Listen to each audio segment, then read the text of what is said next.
I'm in a hotel, and hotel Wi-Fi is, it's really shady, and so you never know what you're really going to get. And I'm hopeful that we can get through our session today, and everything will be productive and good and all that good stuff. Now, what I decided I wanted to do today is is audio good? Okay. Calvin said the audio's Gucci. Threw me off for a minute. I didn't know if Gucci. I was like Gucci, Gookie. Like that was the first word that came to mind. But I was like, oh, Gucci. Gucci's good. Okay, we Gucci. All right. Thank you, Calvin. I appreciate that. All right. Yeah. So what I thought we could do today is actually do a good old fashioned Q&A. And I could just answer your financial questions. Now, the questions, if you can make them like one sentence and put them in the Q&A section, that would help. And also, if you have a question about a certain stock, don't ask about a certain stock or anything because I don't have anything in front of me to look up stocks. That's something we do during stock market class on Stock Market Tuesdays, and and if you're interested in stocks, which I think everyone should care about stocks because that's where more wealth is built than any other place on earth. Just go to drboystockmarket.com. That's drboystockmarket.com, and you can join us, and I guarantee you're going to enjoy it. All right, so let me see here. All right, so first off, um, what was I thinking about yesterday? In terms of things that were on my mind, I was thinking about just our session yesterday and sort of what we discussed. And one thing that came to mind, I'm participating with this. There's this film called Hoppy, Hapi. Hoppy is it's a history of Black economics. If you go to hoppyfilm.com, Hapi, hoppyfilm.com, they actually a brother named Taki went out of his way and spent years working with really great researchers like I believe Dr. Tony Broward and some others, and they looked at the history of economics going all the way back to ancient Africa. And if you're into the whole Black Pride thing, one of the, those that whole like we invented damn near everything kind of approach to the world, which I don't disagree entirely because we created a lot. The film is extraordinarily good for that kind of thing. It's extraordinarily good for you to learn these things. So if you go to hoppyfilm.com, they've got the film there, and also you can join. They're doing a Chicago event that's going to be happening very soon. I'm going to actually be there, and a lot of other interesting people will be there. Dr. George Fraser, Queen Afua, if you know her, she's super smart. She's really great into health consciousness, and that's what I love about her. Brother Nuri Muhammad, just so many great people that I think everybody should know about. And so, if you want to join, it's in Chicago. It's going to be amazing. July 25th, is that the date, Antoinette? Yeah, and I love Queen Afua too. Queen Afua spoke at the 2021 All Black National Convention. My mother loved her. She got on the phone with my parents and talked to them for a while for me, and I appreciated that. And I'll never forget that. She's a wonderful lady, and she's in her 70s, but she bounces around like she's 19 years old, which is just like holy crap. And there's also there's so many other people, Dr. Malena Karanga, just so many interesting people that are participating in this. So if you're interested, and I'll just tell you what kind of person I am. I got invited to the opening of the Obama Center, and I couldn't make it. I had something else going on, but I probably could have canceled if I really wanted to go. But it wasn't as exciting for me, not because I don't respect Barack and what they built, but it's I think when I see the building, I kind of just see a lot of symbolism. I see symbols, right? And it's in the middle of the south side of Chicago. And I've seen mixed opinions about whether people even want the center there and whether or not are people really going to benefit or if it's going to just sort of get gentrified out. I used to live a few blocks away from where the center's located now. And I'm not saying I don't want to go. I do want to go and I respect the Obamas, but I kind of like to look at things and people that actually are making tangible differences in the lives of Black people. And that's kind of the standard that I sort of attribute. So I always try to say, can I connect what you've been doing to real data to show me that real people in our real community have actually seen an improvement in their lifestyle because of that, right? So for example, when we do surveys in the Black Business School and you guys tell us, yes, I have more wealth because of you. My children are better off because of you. Daddy got a new pair of shoes for the baby, and now we're mentally healthy and doing better, and our life has improved because of you. That makes me feel good. That's real. those are real atoms. I heard Elon Musk is such a weirdo. He talks in a strange way. He was talking to Joe Rogan. He said, well, what kind of jobs are going to be taken by artificial intelligence? And he says, well, you're safe if you have a job where you're actually moving real atoms. He didn't say move buildings or items or equipment. He said atoms, right? And that's what to me that's it's like, can you touch it? Can you feel it? Right? Meaning feel it not emotionally, but feel it physically. And by feeling it physically, I'm talking about, it's really not that hard to determine whether or not a black person, black family, or black community is doing well. There are three major areas of quality of life, and that's your health, your wealth, and your relationships. So if I go to a community and the mental health is good, everyone says, "Hey, I'm happy, life is good, I'm not stressed out and sad every day," then that's good mental health. But if you go to that same community and everybody says, "I'm depressed and I'm scared and everything sucks and life is bad, I'd be better off dead," then that's not mental health, right? Or if you go to a community where everyone says, "Hey, yeah, I love my wife, I love my kids. We had a cookout. I saw my cousin. We're doing good, and everybody's we're building businesses together. Those are good relationships. But if you go to a community where black people are murdering black people every other day, right, and black men are complaining about women, these modern women, they blah blah blah, and the women are like, this niggas ain't nothing, this man ain't nothing, right, and it's just all this chaos. Well, those are not healthy relationships. And the same thing when you talk about wealth. If you go into a community where all the black people are literally looking for the nearest white person they can work for, right? Like you're mad at white people, but you're chasing them down so they can give you a job. So somebody decided that it's logical to financially depend on the people who dislike you the most. Like think about this. Imagine if you had to go to your worst enemy. Think about who like somebody who hates you, somebody that you can't stand, and imagine if you had to go to that person and beg them to help you feed your kids. How humiliating is that? That's embarrassing. That's degrading. That's distressing, right? And so to me, when I go into a space where black people see their pathway to economic security, freedom, and happiness as like going through the land of white people, then to me it's like, well, I mean, white people basically become like your Wizard of Oz. I mean, when you go to church and you pray, and everybody go to church and they pray, "Dear Jesus, please send me money. My bills, I'm way behind on the bills, and I'm really struggling. I need the Lord to step in." Don't pray to God. Go pray to your boss. Go.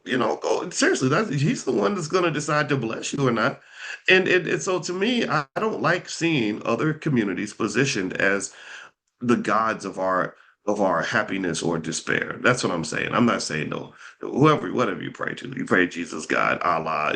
It's across the board, right? But still, and I don't mean to be sacrilegious when I say that, but what I'm saying is that I was thinking about just even the language, right? When you talk about opportunities, I'd love to see millions of our kids grow up and say, I want to go create opportunities. I'm going to go and develop opportunities. I don't really want to hear everybody say, I'm going to go look for opportunities, right? Look, or if you say you're looking for opportunities, don't, it might mean you're looking for an opportunity to develop something that's going to give you an opportunity. That's very different from saying, I just need somebody to give me an opportunity.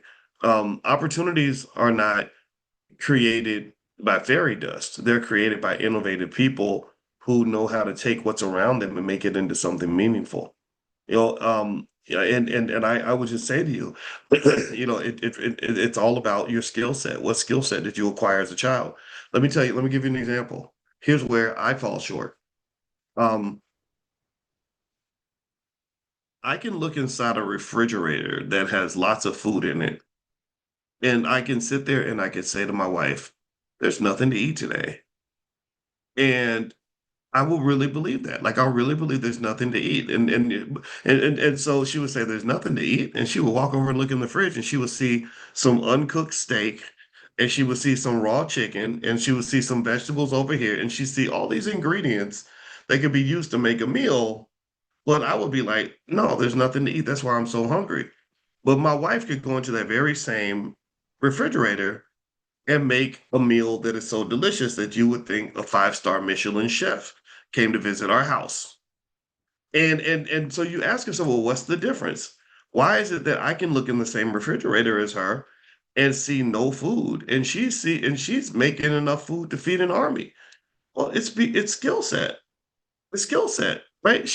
I'm looking for something that's already cooked, right? Because I can't cook worth a damn. And why can't I cook worth a damn? Is it because the white man never allowed me to learn how to cook? Is it because black people learning to cook, would get you 40 lashes, and they, they don't want us to know where the chicken's at. That's why we're hungry, because they found out that I was learning how to cook and they got jealous. The white folks got mad and they burned down my kitchen because they didn't want us. No, they don't. Nobody stopped me. I just chose not to learn. Right? Nobody taught me. I never went out of my way to learn how to do it. And so I've gone through life with that vulnerability, right? So my wife, she has a different skill set, and therefore she's able to do more.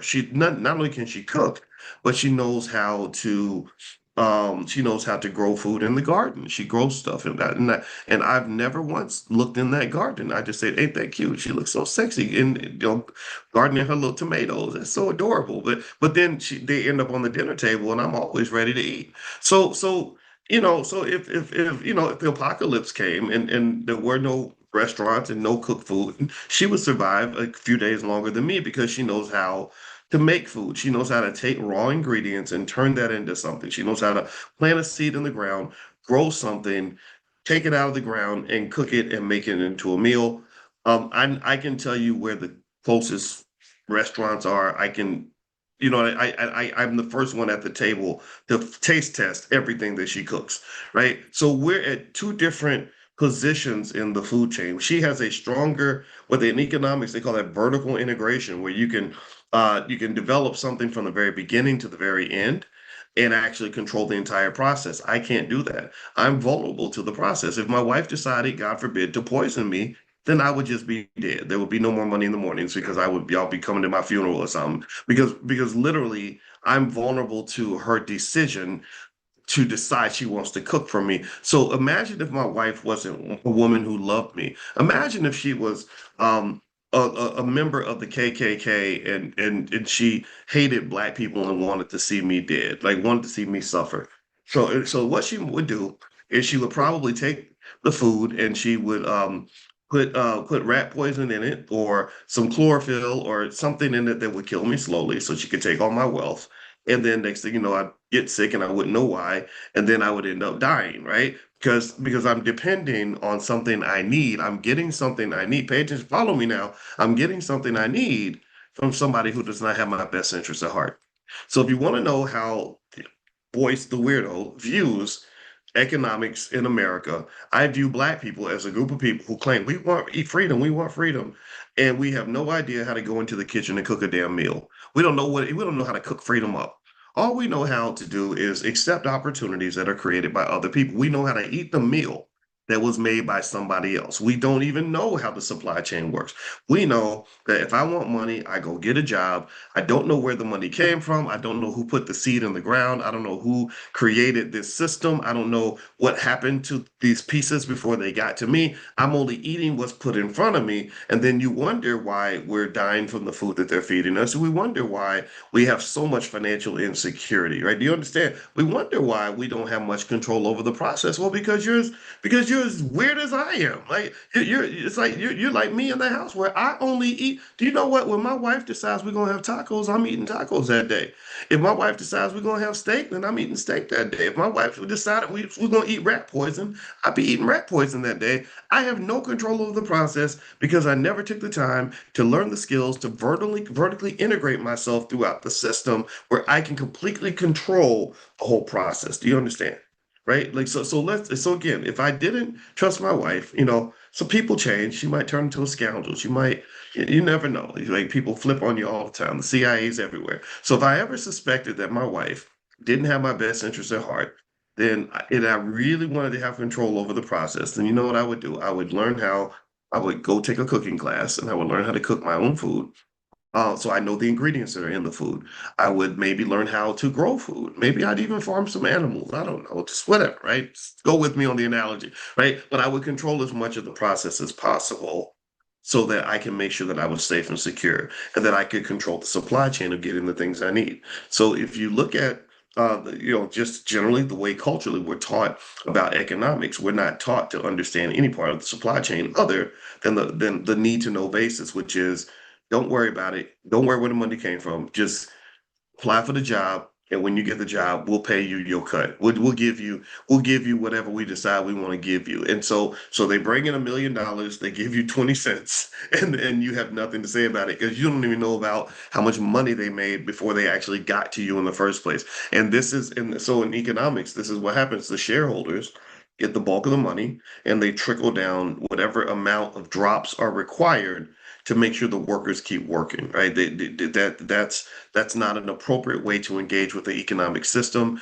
You want to make sure that you understand the entire process from the beginning to the end, from the time that the product is created and produced to the product to the time it's marketed and distributed to the time that it's sold to the final customer, and understand profit margins and all of that. And children need to know all these things. If the kids don't know these things, then the children will be confused. They're going to be confused and vulnerable, right? Just as confused as I would be, when I'm eating something and that my wife cooked and I have no idea what the ingredients are and I don't know why she cooked it.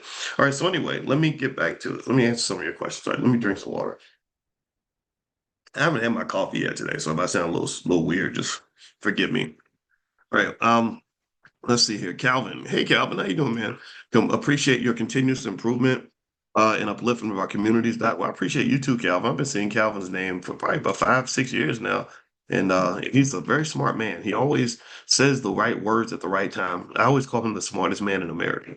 Let's see here. What is the best way to stay abreast of what's happening in the market so I can make informed choices on what stocks to buy? I would consume news. I would just find some maybe top 2 or 3 places that you go, maybe a CNBC, Yahoo Finance. There's so many stock market podcasts on the internet, and then sometimes you can find influencers that you like on Instagram. There's some of them are pretty good.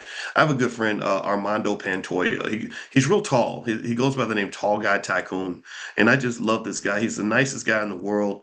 And he came to our stock options summit. I want to get him to come to the convention, but now he done got all famous and stuff, so it's hard to get on the schedule. But I have so much appreciation for him, and so people like him as well are great to learn. The Earn Your Leisure guys are super smart.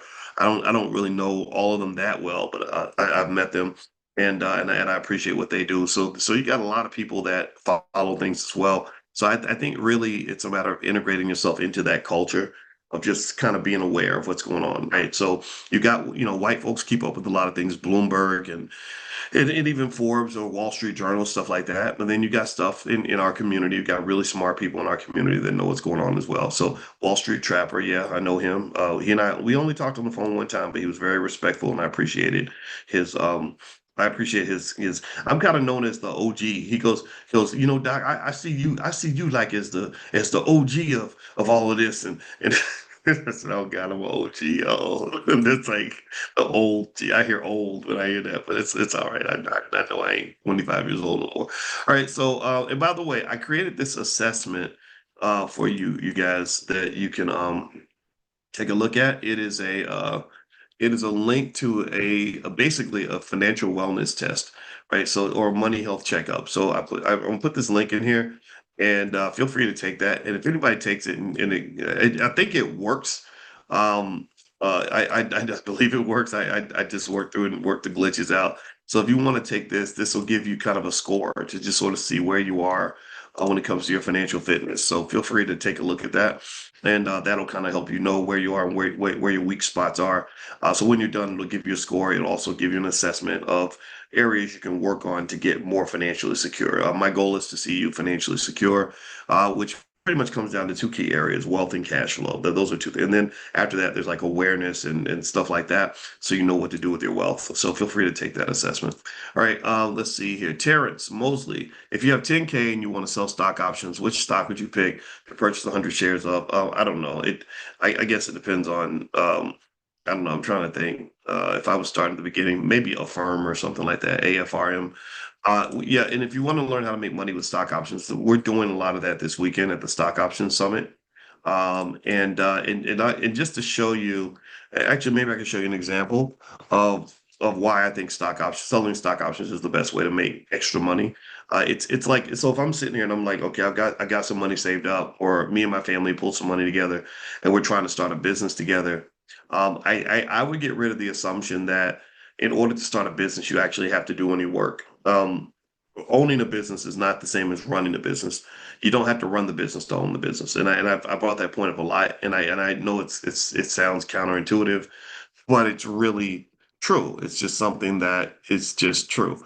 And so stock options to me are a great example of that because it creates real money really soon. You have to know what you're doing. You have to have a little bit of capital to invest with. Now, if you have no capital, it's harder. If you, it's not even about having no capital; it's about having no financial capital. If you have no capital, then you may think you don't have any money or any wealth, but you do. You have capital. You just have what is called human capital. Human capital means, just the capital that you have based on the fact that you're a human being who can work hard and who knows things, who has relationships, things like that.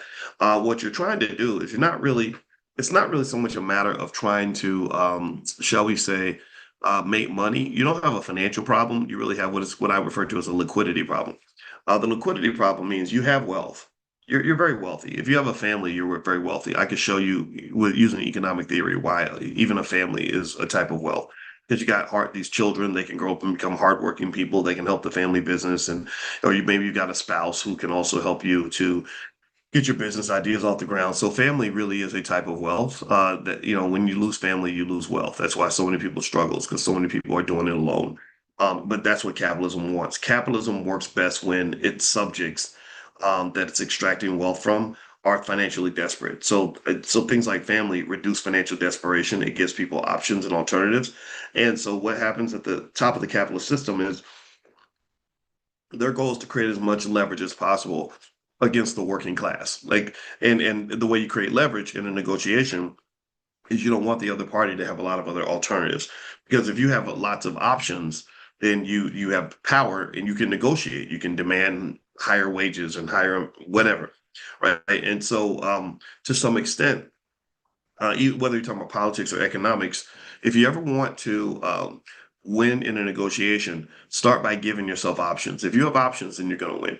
So, like whenever I would talk to like a young person that just asked me for advice, especially if they ask me about dating or something, I would say, well, look, I don't know, I'm not going to tell you who to date, but I can say that if you feel like you're not being treated properly, if you get options, then you're going to win, you're going to be in better shape, right? So you imagine a girl who's upset because this man isn't calling her back or treating her well, but if she has options of other guys that she's considering talking to, then he knows there's competition. So when there's competition, the price will bid up for the commodity, which might be your time or your attention. Not that you're out here selling your body, but you get the point. So generally, um, I don't believe that the system wants working class people, to have options. They don't want you to have a family you can rely on. They don't want you to have side businesses that are giving you financial security to the point where you don't have to come to work. They want you at work. They want you participating in their little thing. And anyway, let me show you. Speaking of options, let me go back to, because I did say I was going to show you an example of how a family could make money with selling stock options, right? So some of you are not going to understand this. Some of you are going to know this very well because you probably have seen this before. But if you want to know some of the stuff we'll be doing this weekend, this grid here. Let me pull it up in a way that you can see it better. The grid I'm going to show you is what is called an options chain. And the options chain basically is an open market that allows you to sell upside in your stock. So you own stock. Let's say you and your family, let's use a real estate example. Let's say you and your family were deciding to buy property and rent the property out, right? You ready? Let's do the example. I want you to go with me in the example. Then I'm going to show you the options chain so you can understand it. So let me ask you this first off. If you and your family decide to go buy a property and then rent it out, how much would you try to buy your first property for? Like, about what would you, kind of expect to pay to get a decent amount of money where you can all split it up and really have something? What would you say? Would you think maybe I don't know, $500,000 house would make sense? I know below market value for sure. Calvin, you're right. 350. Okay, the average house in America, by the way, the average house is $420,000. Just keep that in mind. So if you bought an average house, um, for 420, would you want to get something a little better or just pay about 420 if you could? Let's say it's 420. If you rented that house out, roughly how much money in cash flow do you think you'd make from that house after your taxes and or not after you pay all the fees that come with owning the house. You have to pay the property manager and expenses, fix broken toilets, stuff like that. What would you say? With two, if you were making say 2,000 a month or 1,200 a month. Okay, Dewan says 1,200 a month. Okay, so I'm gonna write down 1,200. Right, let's make it 1,600. Okay, so you bought a $420 house. And okay, wait, Terrence says 2,000. So let's go with 2,000. Let's be friendly. Let's have some fun. All right, so $2,000 a month, and that's after you pay all your expenses. So that means your rent on the house would have to be maybe $4,000 or 3,000 or more, right? Because you have a lot of expenses to pay. And so the question you must ask is, if I rented out a $450,000 house, could I get $4,000 a month for that house? I don't know. I can tell you this: my wife and I bought a house in Atlanta for $570,000. We rented it out for 3,500 bucks. Now, here's the thing though. We could have rented it out for 4,000. If we had if we had if we had wanted to do that, we could have. We just didn't because the tenant was somebody that was a friend of a friend, and I just didn't want to gouge anybody. I just want to make sure we could pay the mortgage and all that. But we weren't making a lot of extra income after that. So I agree with Sandra who says 2,000 is overstated. But let's go with the big number because I really want to show you this. So I'm laying out the groundwork so you'll understand this when I show it to you. All right. So let's say that instead our family got together and just picked a stock, like say Micron. Okay, Micron stock. Right now it's down a little bit, right? It's right now it's $871 a share. So let's say that our family bought 100 shares of, or let's make it 200 shares of Micron stock. So 100 shares of an $871 stock is $87,000. So 200 shares will be about 175K. Let's just round it up. Okay. So as a family, we've invested 175,000. Because of margin, we'd have to put up a little more than we would with real estate, but we put up about half of that, right? So margin would require you to put up about 90K. Okay. So as a family, we pull together 90,000 and we're going to buy 200 shares of Micron stock. And now here's what you can do. You can go to the market, to the options market, and you can say, I got 200 shares of Micron stock. And what happens is you can make an agreement to sell your upside a little bit, right? So you can say, okay, the price right now is 865 or 866, and every option that you sell has an expiration date. So today is the 6th, 17th of July. So let's go August 16th, August 14th. Let's pick that. So that's about a month out. So we're going to do it just like we're landlords, just like we're landlords. Okay. So follow me because I think you're going to be impressed with this. All right. So I have 200 shares of this stock. So here's the two columns to pay attention to are this one and this one, right? This column says, okay, would you agree to sell your stock if the price goes past 865, 870, 875, 880? I can pick, right? So it's my stock and I still want to make money if it goes up, but I do want to get something out of it. I want to make income from the stock, right? I don't want to just sit around and wait for it to, for it to tell me what it's going to do. I want to go ahead and just make some money now. Maybe I got bills to pay. I want to go on vacation or whatever. So because we have this stock, we can go in and we can say, okay, the price is 863. But if it goes to 900, we agree to sell it for 900. That doesn't mean that someone takes your stock. It means they must pay you 900. Now, 900 is a lot higher than 865. The current price is 865. So it's $35 a share you're making, which is an extra $7,000 on top of the current value. So that means if things go really, really well and the stock goes really, really high, you agree to go ahead and let somebody buy it for 900. You can buy it back if you want to, but that's the deal, right? So someone will pay you for that. That's called a stock option. And you can tell exactly how much they'll pay. I hit sell, call. There's two types of options, calls and puts. So I say, okay, I'll sell my call option with a price of 900. They call that the strike price. And you must give me $79.35 per share. That price is right there. That's in black and white or red, actually. It's a real number. It's not theory. It's not symbolism. It's not a fairy tale. It's not a what if. It's not one day. It's right now, today. This is the money I would get right now. So here's what happens. I hit this number. Look, and the number just changed. It went to 80. Okay. So watch out. Watch what happens. This is the beauty of multiplication. So options get sold in groups of 100. So I basically have two contracts I can sell. That's what they call them contracts. I can sell two stock options and the price is $80 a share. Each option is 100 shares, so that's 200 shares. So the amount of money I get, so they say, well, how many contracts do you want to sell? And it says contracts, 100 shares each, right here at the top. So I put the number two. I got two of these. And then they've got this part here, which we won't go into that. But look at how much money I get. This is the sweet spot. This is the climax here. This is the part where you jump up and down and say, "Oh my God, I didn't know this was a thing." Look at how much money I get by selling that option right now. This is not a fantasy. Do you see that number? Now, once you go back to the number earlier, remember we said 2,000, 1,500. Somebody said 2,000 was like a dream that was way too high. Do you see the number there? It is $16,049.92.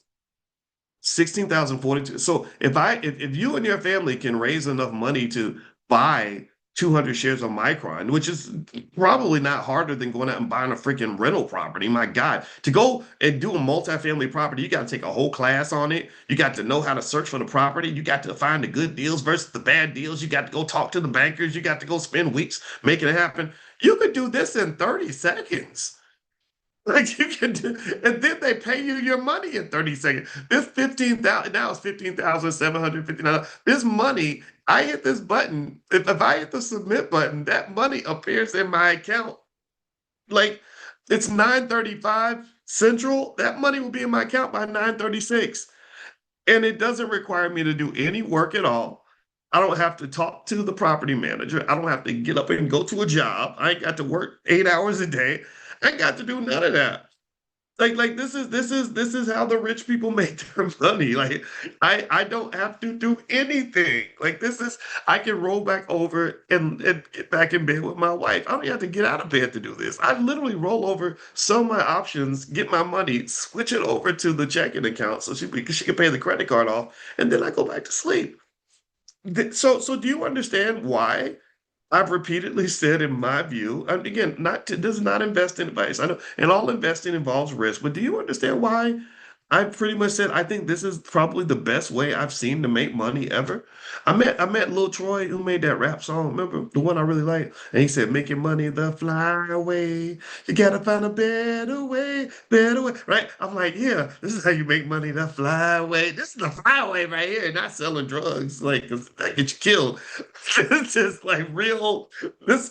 So what has to occur? This is why saving is so important. Saving and investing and building a capital base is the most important thing you can have. A capital base is more important than a good job. A capital base is more important than a nice car. A capital base is more important than a bachelor's degree. If you give your baby a capital base, your children can go and do exactly what I did and make as much money as a freaking neurosurgeon without ever having to go to work.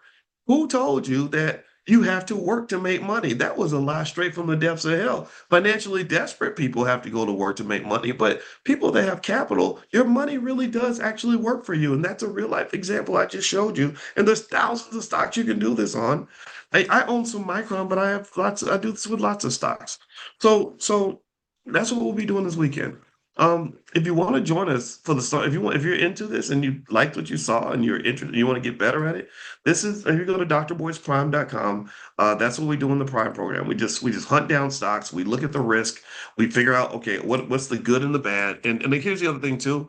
I never want you to ever, I never want to give you the false impression that investing is ever risk-free. There's always some risk somewhere. Like, so if you go into real estate, there's always the risk that your building could burn down, right? So you get insurance for that. There's the risk that the property market can change, right? Stocks go up and down all the time.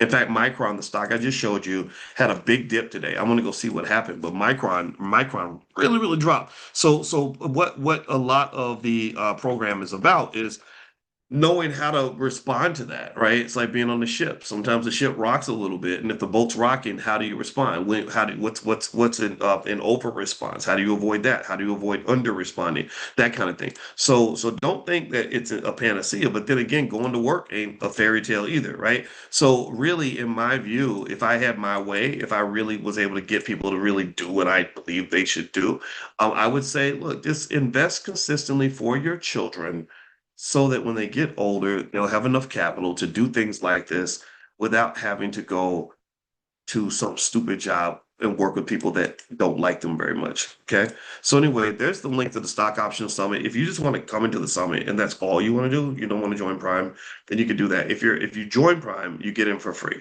We're gonna meet Saturday and Sunday, and it's all about stock options. In one, you pay for one pass, you can bring your whole family. I would love for you to bring your whole family. We encourage that because if you learn together as a family, then you're better able to talk about things. Like you can bring things up. You can say, "Yeah, I think we should sell a call option on Dell Computer and make some extra money." And your grandma would know what you're talking about. They're not going to be like, "What is that? Why are you talking? You sounding white, boy. Boy, you sounding like white people. That ain't possible. That ain't right. We got to go get this Powerball and buy this funky crypto that your cousin recommended at the barbershop. That's gonna make us. That's gonna get us out the projects."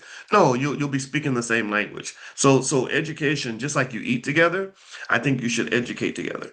And what I like about financial education is that I have found that if you solve the economic problem in a lot of families, you're solving a lot of other problems.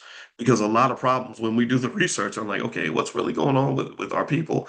A lot of the biggest problems that we have stem right back to money. They stem right back to the economics, right? So, and also for you guys, like, you get some extra money. You won't be on the internet complaining about these modern women. They be wanting you to take them to Cheesecake Factory and stuff. They ain't nothing but some prostitutes, right? You won't complain about taking your girl to the Cheesecake Factory, and lots of girls will like you if you have money. But for women, you want the soft life. I don't know. Not every woman does. My wife is like a blend. She likes the bougie soft life, but she's a hardworking person. But I kind of think, I think that when you're financially secure, you really can do the things you really want to do. Going to the spa is not a big deal. Going on vacation is not a big deal. Getting a nice luxury car is not a big deal. And so to me, I kind of want that life for you. I want that for your kids. I don't really want us to connect blackness with pain and struggle and discomfort, right? I want to connect it to feeling good and feeling happy and optimistic. I want to connect it to looking and feeling powerful and having pride, right? And dignity, right? These are the things that wealth, I believe, can give you access to. It doesn't mean money makes you better than anybody else. I don't believe that at all. It also doesn't guarantee that your life is going to be better. This is why the money will free you up to then pursue whatever you have to do in terms of mental health and physical health so you can have the whole package. But I'm telling you, they say money can't buy happiness, but I know being broke can buy you a whole lot of stress. Being broke can make you very unhappy. I'm really unhappy and angry when I don't have any money. So can I get an amen on that if you agree? All right. So anyway, so feel free to go to drboyceprime.com. Also, if you're new, I do have a book out called The 10 Commandments of Black Economic Power. It's right behind my head. If you go to drboycebooks.com, you can get a copy there. Or you can also go to Amazon. It's up on Amazon. It's got good reviews, and it's one of the best sellers on Amazon. And I'm very happy about it because the goal of the book was to create something that was very simple that even a child can understand. We even have flashcards that go with the book. So if you go to drboycebooks.com, we have 10 Commandments flashcards. So if you want to teach these ideas to your kids, just tell them, like, if you memorize these concepts, I'll give you $20 or something. It'll be a really powerful educational investment because what people don't know is when they try to look at the gap of understanding when it comes to wealth, everybody thinks it's super complex and that you'd have to, take a million classes and learn all these complex ideas. And I said, no. Yesterday I had two conversations, three actually. I had a conversation with Dr. Claude Anderson, who told me to tell you hello, by the way. And then I talked to Dr. Ken Harris, who has a doctorate in economics and Africana studies from Michigan State. He runs the National Business League, which was started by Booker T. Washington. And then I did a webinar with the folks from Hobby, the Hobby film, which studies the history of Black economics. And one thing that I said, I don't know if I said it to Ken or Dr. Anderson or somebody, is I said, what I really, really would love to see is I would love to see a big enough endowment get created where we could create very simple powernomic centers all throughout the country. That was the idea I pitched to Kanye West before I told him, like, I don't want to talk to you no more because you're not a nice person. But before that, I was like, you got all this extra money. You like powernomics. I like powernomics. I said, how about you take some of this money you're wasting and we just build some really basic powernomics centers across the country, and we can name them after Dr. Anderson and after your mother. I think that would be a really nice thing. And I said I would do this for free. I don't want any of your money. I don't need it. I don't care about your money. But I think the community needs your money.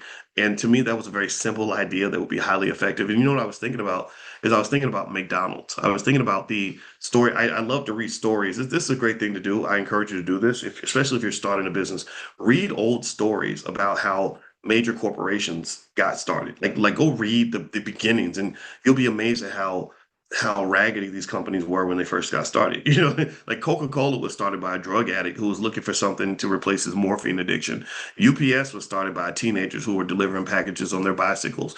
The founder of Walmart, John Walton, he got to a point where if he couldn't raise like $1 million in 24 hours, Walmart was going to die in the 1960s. He had to go to a bunch of different banks to try to get them loaning money, and he had 24 hours to do it. There's so many another, and so with McDonald's. The history of McDonald's is really fascinating. You have the McDonald's brothers, who basically like they had these restaurants that were doing okay, but they weren't doing that great. They weren't failing, but they weren't really like these, just extraordinary successes. Like you never would have predicted in 100 years there'd be a McDonald's like everywhere. And what was going on was they had these restaurants where they sold like thousand different things on the menu. Like back then, a lot of the so-called fast food restaurants would have everything on the menu. They'd have seafood and fried chicken and watermelon and all kinds of stuff. And what the McDonald's brothers figured out was, to me, I thought quite brilliant. They said, instead of us selling 50 different menu items or 80 different items, let's pick like four things.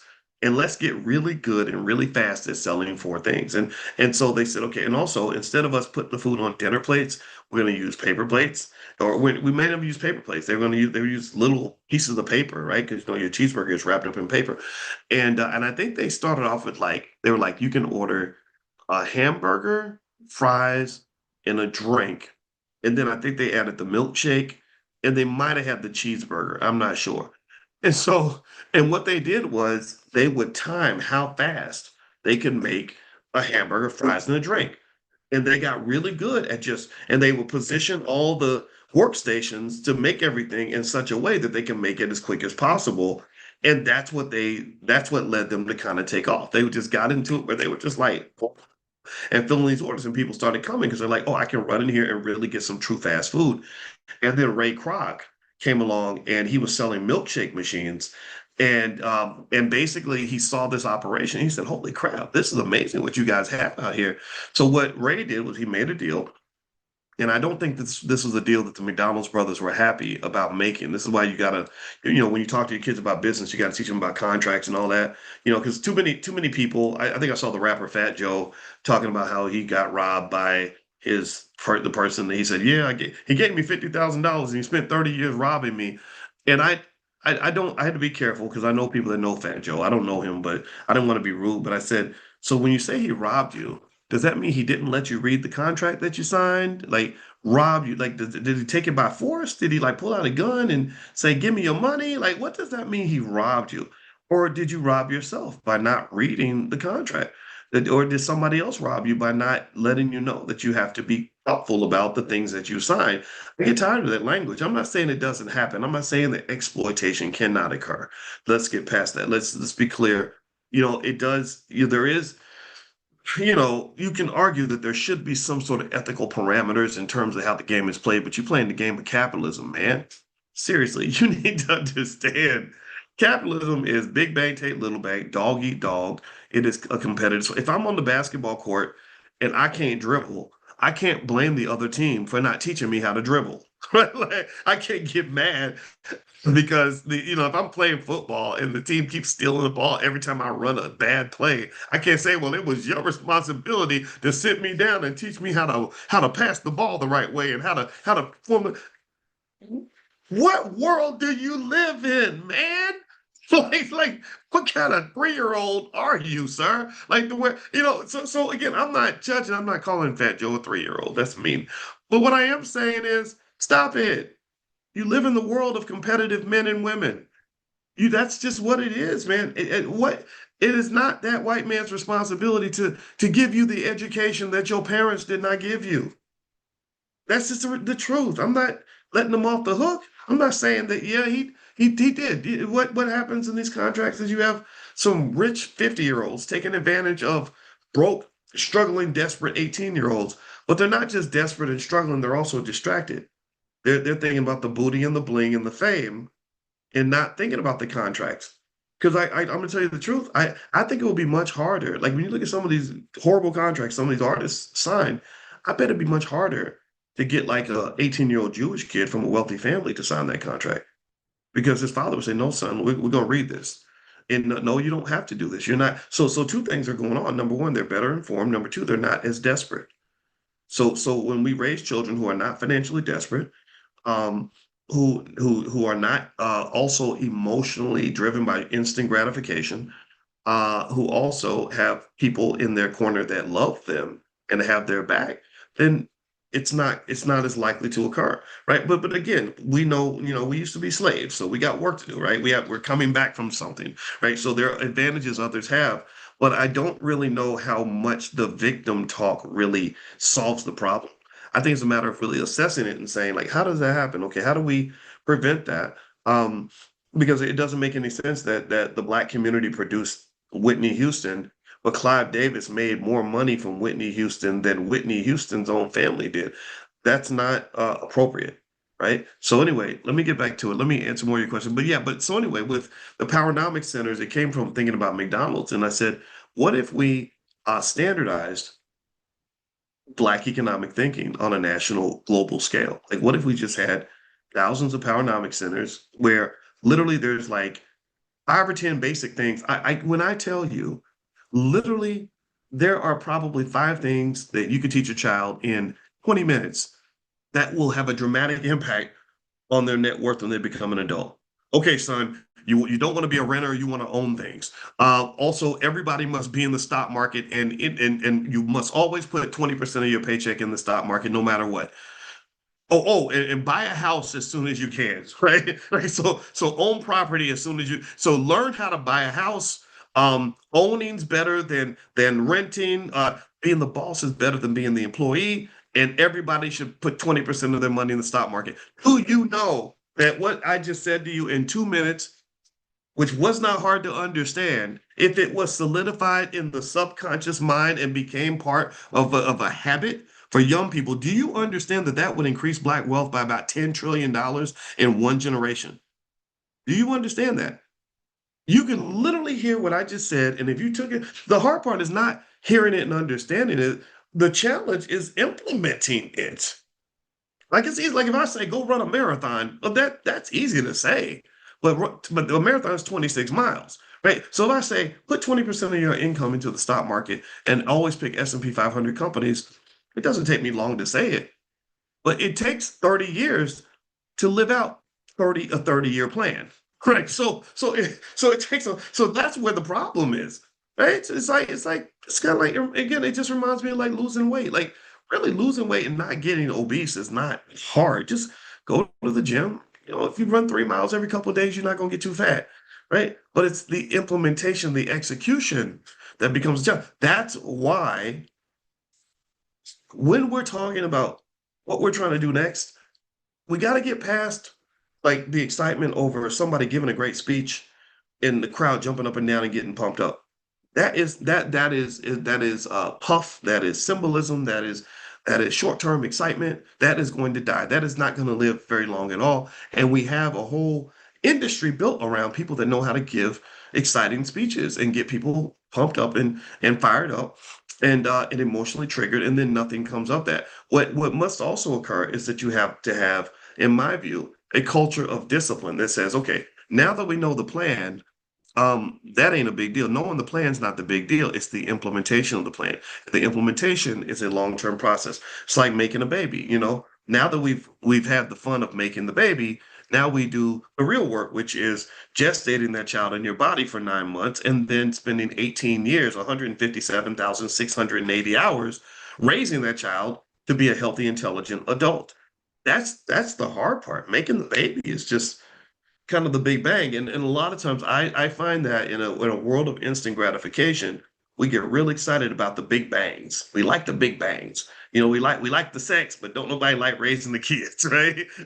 We enjoy the rah-rah speech that when you get at church or you get it from some civil rights superstar, but we don't really like the hard work and sacrifice that might be required to implement the plan over a 20 or 30-year period. But if you nail the implementation, then you're going to kill it. In fact, I would invest more in a person with a mediocre plan that was fully implemented than I would in a person with a brilliant plan that didn't get off the ground at all. I would. A mediocre plan that's consistently implemented will go further than a brilliant plan that isn't implemented at all or is poorly implemented. So it's about the implementation. And what I said is 100% true. You put 20% of your income in the stock market, even 10%. You do that over a 20, 30-year period, you will have no financial problems at all. You'll be so wealthy they'll think you turned white. They'll call you a sellout and Uncle Tom, which will be a compliment because that pretty much means that they're trying to find some reason to hate on you rather than imitate you. They should be learning from you. They should be paying attention to you. But that requires work. So it's easier for me to just sit back and say, "Oh, he think he white, and oh, he must have got lucky," or whatever. You know what people do, right? So anyway, Calvin, based on your experience, what are some optimal methods for international commerce alliances and coalition building? I know that there are people that do trips to other continents. I'm big on Africa right now. I just think Africa is just this. It's like to me, Africa is the black community's version of space exploration. Like right, like Elon Musk wants to go to Mars and the moon. Maybe that's where his people live. I want to go to Africa where my people live.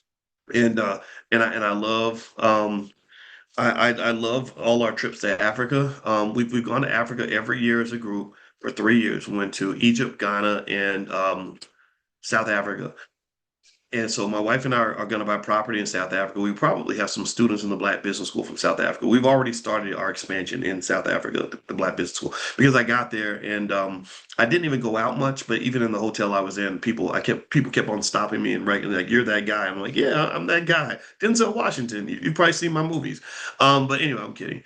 And because Denzel, he knows he'll never be as handsome as I am. So anyway, when I was in South Africa, it was I was like, oh, okay, so we have support. We have a lot of support here. So I said, okay, let's be intentional. So what we've been doing is we've been actually doing some outreach in South Africa. And I think that it's a great place where natural bonds can be formed. There are wonderful people there. They really get it. South Africa is interesting because they have the same kind of problem we have. When Mandela got out of prison and they got all the political power, they didn't really put as much energy into the economic power. The ownership piece should have followed along with the political piece, so everybody can vote and all this other stuff, but nobody own nothing. So go to Johannesburg or something, and white people are a very small percentage of the population, but they own damn near everything. But African Americans, I think, those of us who are into Pan-Africanism, and which I have no reason not to love people on the continent of Africa. I know that there are people who are delineating and saying, if I'm say foundational Black American or American descendant of slavery, that there's a line, there's a difference, and I do agree. I think there is a difference, but not a difference to the point where there has to be some sort of animosity across. I just, I don't see where the benefit of that is for me to be mad at somebody because they came here from Africa. As long as you're not trying to oppress me and not participating in whatever shenanigans, the white folks are doing. And so, generally speaking, I think there's a great way we can all help each other because Africa is the richest continent on the planet in terms of resources and, uh, all the different minerals and the diamonds and the gold and the oil and everything Africa has, and even the people is a $1 trillion resource in Africa, and we are the richest Black people on the planet. African Americans. I mean, we can really, that's on Jay-Z song, "Dust My Shoulder Off." Like we really have economic swag that is unmatched. We are the richest Black people on the planet. African Americans have an annual spending power that is about 4 or 5 times higher than the gross domestic product of the richest country in Africa, which is South Africa. So their GDP is maybe, 400 or 500 billion. We're at 2 trillion. So we can go and eat the white people up financially if we wanted to. Like we literally can come in as superheroes and just buy everything and own things and build industries and everything else. So I just think that it's a natural fit. So I personally look forward to the next generation where young people find going to Africa to be as simple as going to Detroit or going to Chicago, right? And I think that would allow them to not feel constrained by America, right? To not feel like, okay, this is all I got here. All I got in the world is, I don't know, Wendy's and Donald Trump and Walmart. Like, no, the world is big. Your child should have a passport, right? So that's how I feel about those alliances, and I think it takes time. But they're natural, easy ways to do it. Dr. Ken Harris and the National Business League, they go to Africa, they do these delegations, and they're establishing lines of trade. It takes time to do this, but they're doing this. I'm going to go to Africa twice a year now. I was going once a year. I need to go at least twice a year, maybe 3 times a year. So I'm going to Africa once or twice more. I just got to figure out how to fit in my schedule because I'm going to be overdoing the Morehouse thing. But I am coming back to Africa this year, and I'll let you all know if you want to come with me or something. We can do that as a group. All right, so let's see here. My total stock portfolio is really taking a hit. It's just due to the war in Iran. Let me see, Dwayne. You know what? Yeah, I saw stocks were down today. So let me see what's going on because something's happening right now. So let me see. I'm gonna look. I didn't have time to look because I was okay. Let's see here. Oh wait, actually, huh? No, actually, the Dow is up. The Dow's up. The S&P 500 is down slightly. That shows the difference between the Dow and the S&P. They don't measure the same things. The Dow is a flawed index. So I think the S&P is a better measure. The Nasdaq is way down, or not way down, but a little more than half a percentage point. So Nasdaq stocks, they tend to be more tech oriented. So if you own a lot of tech stocks, it looks to me like you might have taken a hit today. I haven't taken a look. I know that Micron, with that example I showed you, Micron's 871, but just yesterday it was like 980 or something like this. So Micron's really got killed. So Gary says his stocks are up. Okay, good for you. Yeah, but remember, one day doesn't matter. 5 years from now, you won't even remember what happened today, right? So don't get caught up in what happens in a day. Think about the big things, when you buy and you own something, you consistently dollar cost average. What that means is that when the stock goes down, that's an opportunity to buy more, but you do your due diligence in advance to make sure that that's a place you want to be. What would you recommend is the best starting point for someone new to wealth building who's looking to improve their financial situation and start investing? Try the 5-year pledge. If you pull out your phone, text the word pledge to the phone number 87948, and I'll send you a free training I did on exchange traded funds. I spent 2 hours breaking down ETFs and explaining to people how to get started investing with the index funds and the ETFs are the easiest way because they don't require you to do any analysis or anything. You're just naturally diversified. So if you text pledge to 87948, you'll get that sent to you. Or if you're interested in options, you can text options to 87948 as well. Or there's also drboyceoptions.com. There's like a training I did there called How to Make Money Without Working. That is a blockbuster. Everybody loves it. Like 1 million people watched it. And I was I get excited when I talk about stock options. I get really excited because I'm like, yes, this is the thing. All right, so let's see here. But it's safe, the safe use of options. That's another thing too. A lot of people online use options as a casino, and they can set you up in ways that where you can quickly lose a lot of money very fast. That's what a lot of the younger guys are doing, and I'm not a fan of any of that. And because it works really well when the market's doing well, but when the market's not doing well, you get hammered, you get absolutely killed. So you always have to kind of prepare for the good and the bad. You can't assume it's always going to be good or always going to be bad. Let's see. I'm looking in the Q&A section here. Nikki says, "How may I ask what your opinion on going on with Uncle Nearest?" Oh yeah, I'm glad you brought that up, Nikki. Yeah, the Uncle Nearest thing. If you don't know, okay, so Uncle Nearest is a whiskey brand that has had some financial problems, and from what I have read, they have struggled because they took out a big loan that was like $120 million, I think, or 110 million. It was a lot of money. And gosh, I'm like, man, I wish I could get people to loan $100 million to the Black Business School. And anyway, the CEO, Fawn Weaver, apparently they had problems with the bank because the bank felt that their collateral apparently was all these barrels of whiskey they supposedly had.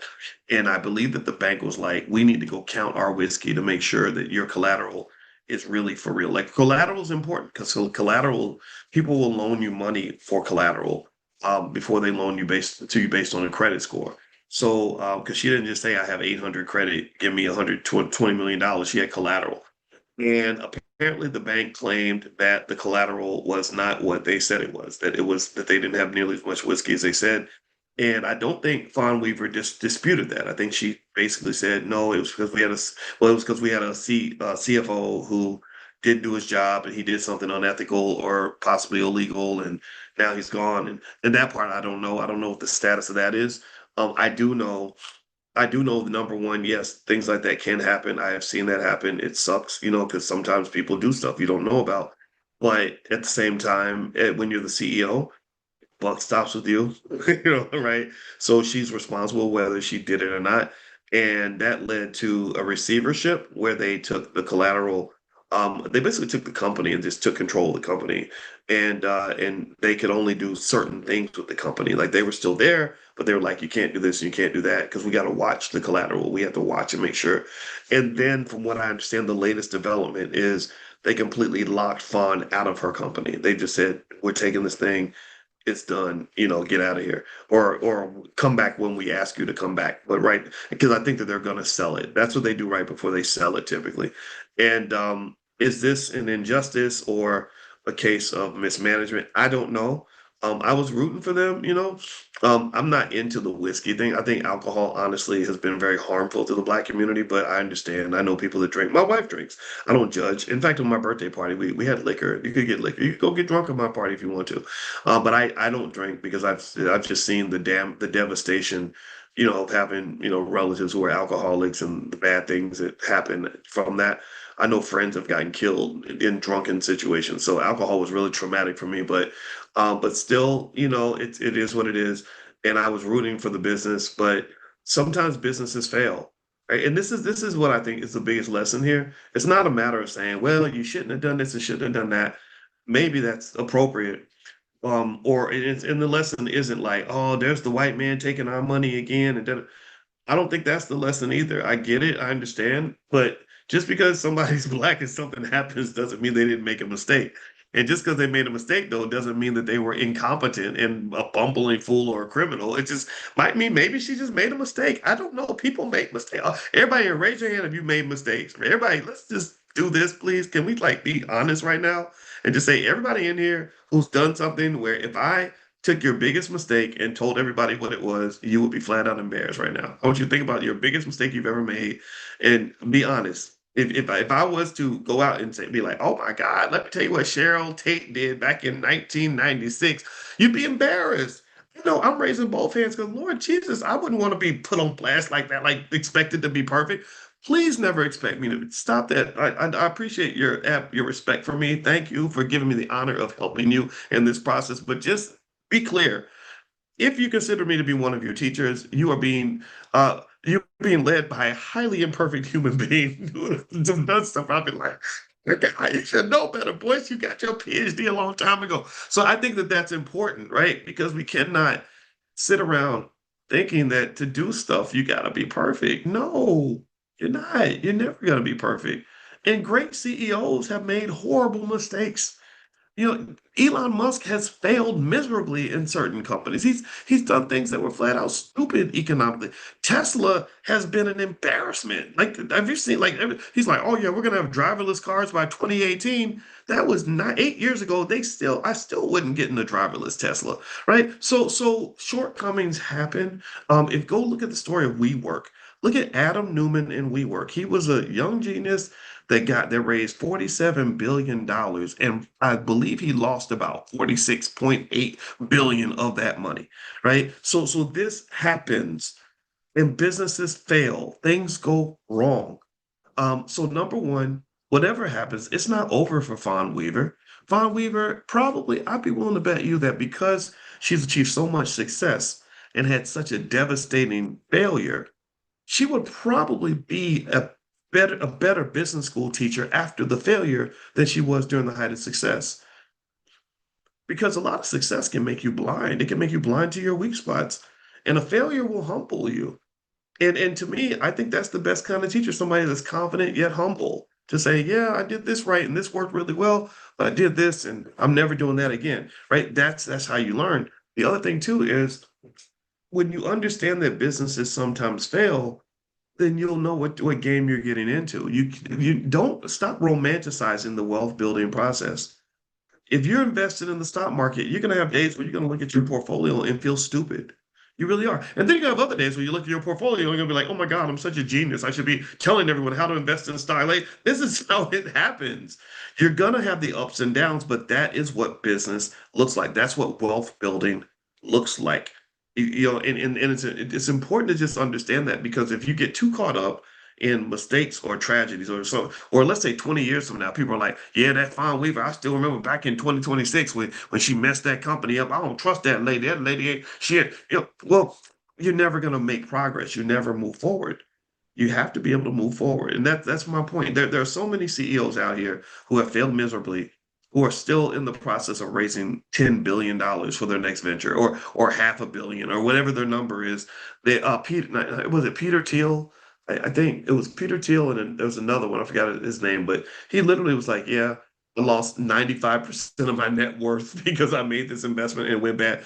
Chamith Palpatia, he's an Indian guy. I probably said his name wrong, but he's a billionaire. That he created that whole SPAC thing. Like, back in 2021. They were putting out these SPACs, special purpose acquisition companies.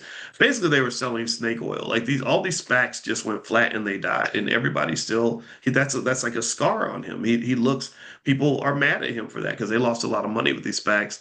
But this man right now is out here raising another, 2 or 3 billion or another venture that he's doing. You have to have an ability to just keep moving. You got to keep moving. You learn, you got to acknowledge it, but you got to keep moving if you want to be successful in wealth and business because you will fail. You will have a hard time. So with Fawn Weaver, I don't know her. If someone knows her and wants me to talk to her and support her, I would, and I would bring her in here because I would love to hear the story, right? But here's the thing, I wouldn't want to hear the story from a perspective of, let me tell you how these white folks did me wrong. That's too much of I hear that story a lot, right? And I think that doesn't allow for the growth that we need to have where we really say, okay, this is where some mistakes were made. This is where we can learn from that. Because if you keep on sort of victimizing yourself, then you never grow from that. Like, so for example, I see celebrity after celebrity die from like a drug overdose. DMX died from drugs. Whitney Houston died from drugs. And every time I just see people that are sad, and they will be sad because they'll say, "And look, and Clive Davis came and took all her money," or DMX, that was unfortunate what happened to him. I don't look at it that way. I say, no, it sucked that he chose to not get help, and it also sucked that nobody forced him to get help, and it sucks that we as a community are still open about drug use. There was a Columbia professor who was literally a black dude. He literally went on a show and he was like talking about drugs like I think he said something like, sometimes I use a little crystal meth to take the edge off, and a little heroin ain't never hurt nobody. He was saying this stuff that was like, I was like, dude, and then somebody was like, well, you should have him on. You should talk to him and bring him on your channel. I said, I don't want to bring him on. I have seen up close what drugs have done to black people. I want no parts in none of that.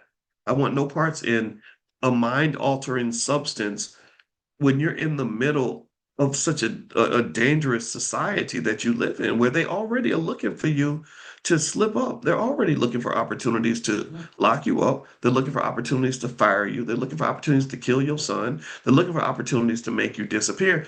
Why would you give them even more opportunities by showing up high and drunk? You on fentanyl and liquor and everything else and smoking weed and just distracted and all that. You don't do that.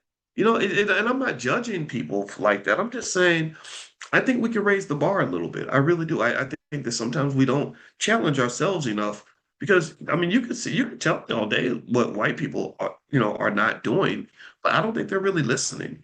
So if you're complaining all day about what they're doing and not doing, and they're not listening, then you're just howling in the wind and wasting all your energy. How about you put your energy into something that actually gets you a result? So I know that I get more results by confronting myself and confronting the people that listen to me than I get by confronting my enemies or asking my enemies to change their behavior. I don't think they're ever going to listen to me, but my kids will listen to me. I should be listening to me. You guys listen to me, and I appreciate that. The only reason I talk to you is because you listen. When people don't listen, I don't talk anymore. I'm the quietest person in the room when somebody has shown me that they already know everything and they don't want to hear anything I have to say. I don't. Why would I waste my energy? I could be sitting and thinking about roller coasters and ice cream. Why would I be teaching you finance when you don't want to learn that from me? Okay. So anyway, let me go back here. By the way, just a reminder, don't forget, we're doing the stock options summit. That starts tomorrow. We're gonna start right after money in the morning. So wait, not tomorrow. I said tomorrow. I meant Saturday. I'm sorry, Saturday morning. And so if you want to join, there's the link. Or if you are a Prime member, you get in for free. So if drboyceprime.com is where you can go to sign up for Prime. And that's what we do is stock options income. That's what we focus on. Let's see here. Will the stock options summit be similar to the coin program? Asked Melvin. We are going to have some overlap, but the difference with coin is 6 weeks. Actually, seven. We're going to do an extra week next tomorrow tonight. Actually, if you're in coin, we're going to meet tonight. Um, because some of the concepts take time to absorb. So we cannot cover all the stock options in a weekend. That cannot happen. The best I can do is get you started. And I'm going to have something for beginners, something for advanced people. And then we'll just sort of walk away with what we know for the weekend and have opportunities to kind of continue if you want to. You can't learn everything in the weekend, right? But there will be enough there to get started. Each session, we're going to do a 2 hour session in the morning, 11 to 1, and then a 1 hour session from 2 to 3 after we take an hour long break. And then the next day, Sunday, we'll do the same thing. And we'll be in a private Zoom so you can join from anywhere. And if you pay for yourself, you can bring your relatives. Just you all have to share one login. But if you don't mind doing that, then feel free to join us. So the link is right there in the chat. Eric Donaldson, for Real Voice, I listened to you last night about the market entering a bubble. Can you explain further? Should we go to ETFs more? I don't think ETFs will protect you from a bubble. A bubble is basically where the market is overvalued and bubbles can pop and the prices can drop. So the market being in a bubble just means that the prices of stocks right now have disconnected from their fundamental value. Fundamental value can be mathematically calculated by looking at their cash flows and making certain assumptions. It's a formula. And so when the prices are just getting out here in la la land where people just pay whatever they feel like paying and the market's just operating on vibes, that's when you are in a dangerous territory. So you have to really be mindful of that, as you kind of deal with that. Let's see. It started out with learning how to invest. With the 101 how to invest in the stock market course be the best place to start, or 100 how to invest in. Try 101, Alicia, 101. Or also, if you go to blackmoney101.com, that's a good place to start too. Blackmoney101.com. So there's lots of cool stuff we have in the Black Business School. We focus, we live on what we call the Black Core of Three, which is that we believe Black people should educate our own children, create our own jobs, and support Black-owned businesses. And right now, we're in the process of developing the full throttle Black Business School for children. We've hired several educators who are experts in child development who are actually structuring programs. In fact, Dr. Monique Roberts, she actually called me this morning. She is getting her finishing her PhD in educational administration with a focus on like early childhood development. So she knows the difference between like a 7-year-old and a 9-year-old and how they learn. And so we've got people that are really working on that right now. And we did our first live cohort of children, and it went extremely well. I'll bring some stuff where you can see what the kids were doing and stuff like that in case you want to sign your kids up for the next cohort. And for the next one, I told them I want to really focus on some more of those fundamentals about, say, stock market investing and just basic things that kids can know that will make a massive difference in their net worth, that will lead them to be among the elite because literally they spent just 1 month learning basic ideas that have a huge impact. That's what I love to do. I like finding the little things you can do that make a big difference. And then if they want to do more complex stuff, they can, but it doesn't require all that. Okay. Let's see, Sharon. Let's see. So you have to own enough stock to sell options and have some left, or you've sold all your stock with that option, correct? Yeah. If you want to sell an option on a stock, you have to own 100 shares of the stock. So a lot of times I'll buy more than 100 shares because if I agree, like if the price is 90 and I agree to sell it, if it goes to 100 and the price goes to 110, then I sell it 100. So there's $10 I didn't necessarily get. But that's an assumption. That's an if. Like, what if the stock goes down? Then I wish I had sold the option because at least the option would have given me some extra money. So if I buy a stock for $90 and I sell an option for $6, then that drops the price that I paid for the stock, right? It's like a rebate. You buy a product and you pay $50, they give you $8 back, right? So it's kind of like that. And what it does is it kind of reduces that risk a little bit because if the stock does collapse or go down, like Micron is actually dropping right now. I use Micron as an example with the options, but Micron's hurting. I got to go find out what's going on. I think that the reason Micron's struggling is not because the company's a bad company. It's not because they're losing money. It's because they're expected to make so much money that they can't keep up with those expectations. It's like when Michael Jordan was averaging 36 points a game, you don't get much better than that, right? So if he gets 31 points, people are like, oh, he didn't have a good game today, but he had a great game, right? Most players, a 31-point game would be a lifetime game. For him, it was par for the course. So Micron's like the Michael Jordan of stocks right now. Let's see, how much do you need to get started in options?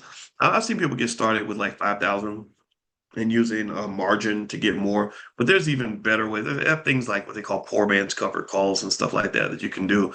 But I don't, I think it's a matter of starting where you are. The hardest part of doing any of this is that I'm still constantly trying to work through is the fact that we don't have a culture where we save. Saving's not a natural thing for so many of us. So it's hard when somebody's like, well, I want to make $1 million and I got 2 weeks to do it and I don't have anything right now. That I don't know how to do that. I'm a mathematician, not a math magician. You can't do that. But if somebody says, I've been putting money in my 401k for the last 25 years, and I have some extra money saved, and me and my family have pulled our money together, and we have $100,000, $200,000, or 50,000, or whatever the number is to invest. Then it's like, okay, now we got something to work with. It's like being a cook. If there's food in the kitchen, it's easier to whip up a good meal. But if there's nothing there, then the first goal is not to cook a meal. The first goal is to get some dang food, right? So that means maybe we take a step back and say, let's figure out how you can raise some capital so you can borrow it. I've seen people borrow against maybe home equity or something like that. I'm not telling people what to do. I don't give investing advice ever, but I've seen people do that. Businesses get started on debt all the time. Elon Musk starts a lot of his businesses on debt. Robert Smith, he uses debt. A lot of them do. You can work with other people in the family. You can come back and say, hey, let me show you this skill I learned. I learned how to sell stock options. Here's how you do it. And your cousin's like, oh, I got $20,000 that I was thinking about putting into my shea butter business. And you say, no, no, no, because you don't have to go sell shea butter. Let's do this instead. And you can make money right away, right? And you know the tools, like you know how to get the leverage to take the 20,000 and get 30,000, $40,000 worth of stock. And next thing you know, you got a business, right? And it is a black owned business because if you're black and you own it, then it's a black owned business. It doesn't necessarily have to be in a certain industry or in a certain space where you're selling the product. You don't have to do any of the work. If it's something that generates money, then that's a business. So anyway, let's see. Sharon. So to make money from options, okay, you already asked a question about the options. Hey Stefan, how you doing, man? Let's see. Good morning, Doc. My mom's 84. She's finally decided to invest 5,000 in the market. She wants four different stocks at approximately 1,200 each. I picked XLF, Conagra, Bots. I try to diversify as much as possible.